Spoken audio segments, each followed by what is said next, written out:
നമുക്കറിയാം, നമ്മുടെ കർത്താവിന്റെ കല്ലറയിലേക്ക് ആദ്യമായിട്ട് ഓടിയെത്തിയത് പത്രോസും അതേപോലെ തന്നെ യോഹന്നാനുമാണ്. ശമോനും യോഹന്നാനും ചെന്ന കബറിങ്കൽ. അവർ രണ്ടുപേരും കർത്താവിന്റെ കല്ലറയിലേക്ക് പ്രവേശിച്ചു. അവിടെ ചെന്നു കഴിഞ്ഞപ്പോൾ കർത്താവിനെ കാണാനില്ല.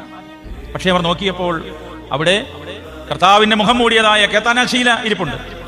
കർത്താവിനെ അല്ലെങ്കിൽ അവന്റെ കബറടക്കത്തിന് വേണ്ടി ഉപയോഗിച്ചതായ അൽവാറും മൂറ് ആദിയായ കാര്യങ്ങളൊക്കെ അവിടെ ഇരിപ്പുണ്ട്.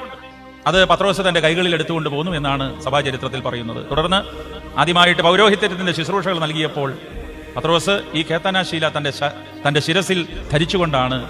അതേപോലെ തന്നെ ആദ്യമായിട്ട് പരിശുദ്ധ സഭയിൽ മൂറോൻ ഉണ്ടാക്കിയപ്പോൾ അല്ലെങ്കിൽ മൂറോൻ രൂപപ്പെടുത്തിയപ്പോൾ കർത്താവിന്റെ തിരുരക്തം പതിഞ്ഞതായ ഈ അൽവാർ മൂറും അതിൽ നിക്ഷേപിച്ചു എന്നുള്ള ചരിത്രവുമുണ്ട്. അതുകൊണ്ടാണ് വിശുദ്ധ മൂറോൻ വീണ്ടും വീണ്ടും ഉദാശ ചെയ്യുന്നതായ അവസരത്തിൽ പഴയ മൂറോൻ അതിലേക്ക് പകർത്തുന്നത്. കർത്താവിന്റെ തിരുരക്തത്തിന്റെ അംശം അതിലേക്ക് ചേർക്കപ്പെടുകയാണ്. അപ്പോൾ ആ കാലം മുതൽക്ക് തന്നെ തിരുശേഷിപ്പുകൾ എന്ന് പറഞ്ഞാൽ കർത്താവിന്റെ സാന്നിധ്യമായിരുന്നു അവർ ഉദ്ദേശിച്ചത്.